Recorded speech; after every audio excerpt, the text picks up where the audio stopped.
Now let's talk about AWS S3 storage classes. So each object in the Amazon S3 has a storage class associated with it. You choose one depending on your use case scenario and performance access requirements. So all of these storage classes offer high durability.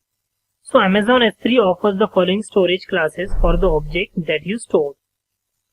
So first storage class is standard. So this storage class is ideal for performance sensitive use case and frequently accessed data. So standard is the default storage class.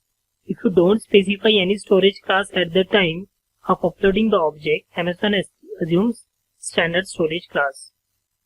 Second is standard IA, that is infrequent access. So this storage class is optimized for long-lived and less frequently accessed data. For example, backups and older data, where frequency of access has diminished. But the use case still depends high performance. The standard IA storage class is suitable for larger objects greater than 128 kilobytes. Then you want to keep for at least 30 days.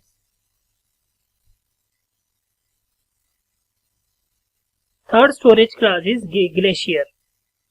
The Glacier storage class is suitable for archiving data, where data access is infrequent. So archived objects are not available for real-time access. You must first restore the objects before you can access them.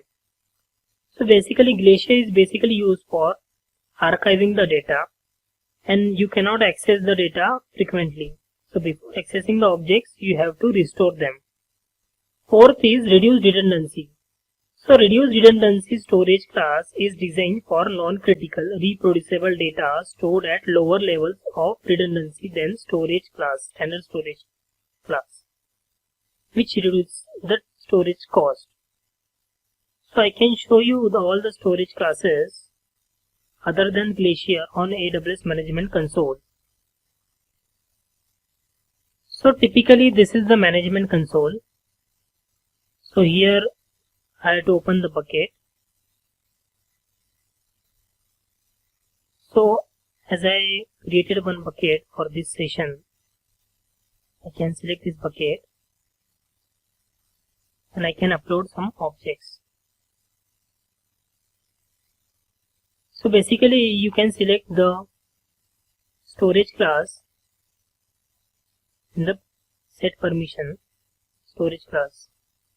So right now I am selecting standard IA, next, and upload. So this is getting uploaded. As you can see here, storage class is standard IA, it is infrequent access. If you are not selecting any storage class at the time of uploading the objects, it will show you standard storage class. So here you can see standard IA, and here you can see standard. So this is storage class